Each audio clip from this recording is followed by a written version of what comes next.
চাঁপাইনবাবগঞ্জের কালীগঞ্জ সীমান্তে আবারও উত্তেজনা দেখা দিয়েছে। সীমান্তে মুখোমুখি অবস্থান নিয়েছেন দুদেশের নাগরিক ও সীমান্তরক্ষী বাহিনী। বিএসএফ এর সামনে ভারতীয় নাগরিকরা বাংলাদেশিদের লক্ষ্য করে ককটেল নিক্ষেপ করছে। সীমান্তের ওপার থেকে টিয়ার শেল ছুটতেও দেখা গেছে। তবে পরিস্থিতি নিয়ন্ত্রণের চেষ্টা করছে বিজিবি। দুপুর থেকেই শিবগঞ্জের কালীগঞ্জ সীমান্তে এমন উত্তেজনা দেখা দেয়। স্থানীয়দের অভিযোগ, সীমান্ত অতিক্রম করে বাংলাদেশে ঢুকে পড়ে ৫ শতাধিক ভারতীয় নাগরিক ও বিএসএফ সদস্য। এই খবর ছড়িয়ে পড়ার পর বাংলাদেশের জনগণও সেখানে জড়ো হতে থাকেন। এ সময় দুদেশের নাগরিকের মধ্যে ধাওয়া পাল্টা ধাওয়ার ঘটনা ঘটে।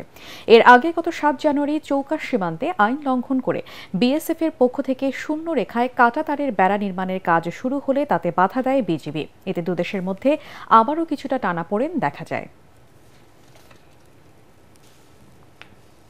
না, এটা হচ্ছে আমাদের মব কন্ট্রোল করার জন্য। আমাদের তেমন উল্লেখযোগ্য আহত হওয়ার কোনো পরিসংখ্যান নাই। তবে বিএসএফ এর পক্ষ থেকে আহত বা নিহত হয়েছে কিনা আমরা এটা এখনো জানতে পারি নাই।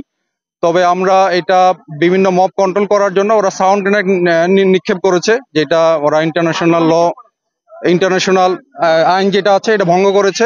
তো এই ব্যাপারে আমি আমার মহাপরিচালককে বিস্তারিত ঘটনা বর্ণনা করেছি এবং আমি আশা করি আমাদের বিজিবির হেডকোয়ার্টার এবং বিএসএফ হেডকোয়ার্টারের উচ্চ পর্যায়ে তারা একটা আলোচনা করবেন। তবে আমি এই এলাকায় এটুকু নিশ্চয়তা করতে চাই, বাংলাদেশের জনগণ এবং বিজিবি আমরা প্রস্তুত আছি সীমান্তে। আমাদের জনগণ আমাদের যেটা নিশ্চয়তা করলো ভবিষ্যতেও আমাদের থাকবে।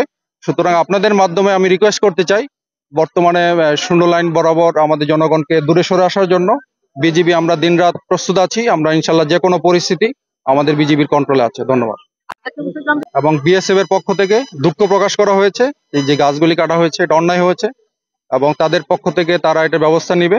তো সুতরাং আমরাও একদম লাস্ট এটা সম্পূর্ণ বিচার না হওয়া পর্যন্ত আমরা গ্রাউন্ডে আছি এবং যেন শূন্য লাইন বাংলা কেউ অতিক্রম না করে এবং উত্তেজনা আমাদের চৌকা এবং কিরণগঞ্জ দুইটা বিজিবি ক্যাম্পের মাঝামাঝি স্থানে ১৭৭-এর 3S বরাবর এখানে আমাদের বাংলাদেশি কিছু আম গাছ ছিল।